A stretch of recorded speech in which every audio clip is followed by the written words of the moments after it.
مفتی طارق مسعود special. میرا نام نور الدین ہے، کیا قسطوں کا کاروبار کرنا جائز ہے؟ جائز ہے۔ ڈاکٹر اسرار احمد صاحب نے کہا ہے کہ یہ سود ہے نہیں۔ ڈاکٹر اسرار احمد صاحب ہمارے لیے بہت قابل احترام رحمہ اللہ تعالی، لیکن وہ مفتی نہیں تھے۔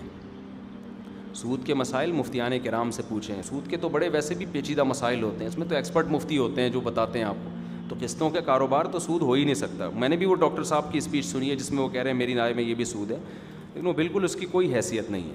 باقی انہوں نے جو دین کے کام کیے ہیں، ہمارے یہاں جب کسی ایک سے کسی بات پہ اعتراض کیا جائے تو لوگ سمجھتے ہیں میں اس کے اگینسٹ ہوں۔ ان کے قرآن کی بڑی خدمت کی ہے انہوں نے۔ جو ہماری نئی جنریشن ہے، جو اسکول یونیورسٹی کالجز کے لوگ ہیں اور بڑی اپر لیول کا جو ہمارا طبقہ ہے، اس پہ بڑا ان کا اچھا کردار ہے۔ بڑی محنت کے ساتھ وہ درس قرآن دیا کرتے تھے، اب بھی ان کے درس موجود ہیں۔ لیکن مسائل کے معاملے میں تو آپ مفتیان کرام سے پوچھو گے۔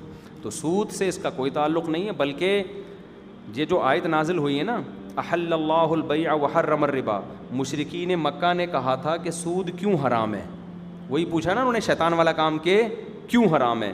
انہوں نے کہا جب قسطوں پہ ہم یعنی خرید و فروخت جب ہم کرتے ہیں تو اس میں بھی تو پروفٹ ہوتا ہے ہمارا۔ تو وہاں بہت سے مفسرین نے لکھا ہے کہ وہاں بیع سے ان کی مرادی قسطوں والی خرید و فروخت، کہ قسطوں پہ جب ہم چیز لیتے ہیں تو اس میں پروفٹ، جب ہم چیز بیچتے ہیں قسطوں پہ ادھار پہ تو ہم اپنا مارجن کیا رکھتے ہیں؟ زیادہ۔ تو سود میں بھی تو یہی ہے، تو فرق کیسے ہو گیا؟ تو اسی کے جواب میں قرآن نے کہا کہ بھئی فرق یہ ہے کہ حل اللہ البیع، اس خرید و فروخت کو اللہ نے حلال رکھا ہے اور اس کو کیا رکھا ہے؟ حرام رکھا ہے۔ تو کسی بھی چیز کی کیش پیمنٹ کم اور ادھار پہ اس کی پیمنٹ زیادہ ہو سکتی ہے، شرعاً جائز ہے۔ ناجائز یہ ہے کہ آپ اسی مجلس میں طے نہ کریں۔ دیکھو ایک چیز میں اپنا موبائل میں بیچتا ہوں، میں کہتا ہوں بھائی یہ کیش پہ 1 لاکھ کا ہے اور قسطوں پہ 1.5 لاکھ کا۔ آپ چلے گئے موبائل لے کے کہ ٹھیک ہے کل پیسے لے آیا تو 1 لاکھ دے دوں گا، اور اگر نہیں لایا تو سمجھنا 1.5 لاکھ۔ یہ حرام ہے۔ اسی وقت طے کرو کہ 1 لاکھ والی پیمنٹ پہ لوگے یا 1.5 لاکھ والی، اسی وقت طے کرو۔ اور جو ایک دفعہ طے ہو گئی اب اس میں کمی بیشی نہیں ہو سکتی۔ مثال کے طور پر آپ نے کہا میں 1.5 لاکھ والی پیمنٹ پہ سودا کر رہا ہوں اور میں 1 سال میں پیمنٹ دوں گا۔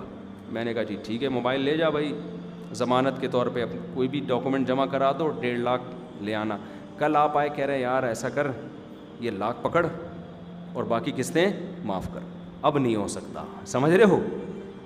اب اگر جلدی دی تو اس کی بیس پہ ڈسکاؤنٹ نہیں ہو سکتا، دیر کی تو قیمت میں اضافہ نہیں ہو سکتا۔ مثال کے طور پر سال کے بعد بھی ابھی تک نہیں دی، اب میں کہوں اب بھائی سال کے بعد جتنی تاخیر ہوگی نا پینلٹی لگنا شروع ہوگی، یہ کیا ہے؟ ناجائز ہے، بشرطے کہ وہ پینلٹی آپ کے پروفٹ کا حصہ ہو۔ سمجھتے ہو؟ تو یہ ناجائز ہو۔